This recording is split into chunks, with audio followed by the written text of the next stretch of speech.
At her wedding, my daughter referred to me as the help. Her new in-laws laughed at my attire. I endured their insults until they were finished. Can you imagine the moment your own daughter looks you in the eye and tells 350 people you're dead? Because I lived it. Right there at her wedding. A wedding I had just paid $500,000 for. My name's Jim Hayes, and this is the story of how I became a ghost in my own daughter's life, only to return with a vengeance. Picture this. Your only daughter standing in front of an entire ballroom, her new husband by her side introducing a complete stranger as her beloved father. Her father.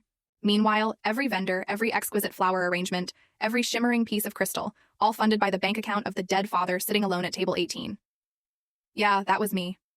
But here's what Victoria, my beautiful, misguided daughter, didn't know when she so casually erased me from her story. Every single contract had my signature. Every payment came from my company. And I was holding the final check for $340,000 that would keep her perfect, society page-worthy reception running. 26 years of raising her, 6 months of planning her dream wedding, and then one gut-wrenching moment of complete betrayal that changed everything. What happened next shocked even me. And trust me, it definitely wasn't what those Greenwich socialites with their Bentleys and their Baccarat expected from a simple plumber in a borrowed tuxedo. Before I tell you how that night ended, I have to ask, have you ever felt utterly invisible in a room full of people celebrating something you made possible? Because that night, my daughter learned that some bills come due in ways you never ever see coming. It was Saturday, June 15th, 2024, at the Ashworth Estate in Greenwich, Connecticut. Around 4:30 in the afternoon, I pulled my 2019 Ford F-150 into the valet line, right behind a parade of Bentleys and Mercedes. The valet kid, probably no older than 20, looked at my truck like I'd brought a dead fish to a 5-star dinner. But he took my keys anyway. Professional courtesy, I guess.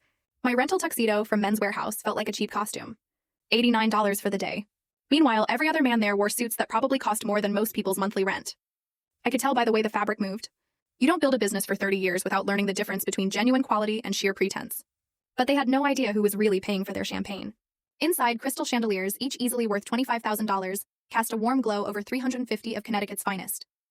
The guest list read like a who's who of old money, families whose names were etched into hospital wings and university buildings. And there she was, Victoria, my daughter, floating through the crowd in her $32,000 Vera Wang gown. She saw me enter. Our eyes met across the room. She looked away. A wedding planner, clipboard in hand, headset on, approached me. You must be... She checked her list. Table 18, right by the kitchen door. Full story video added in below.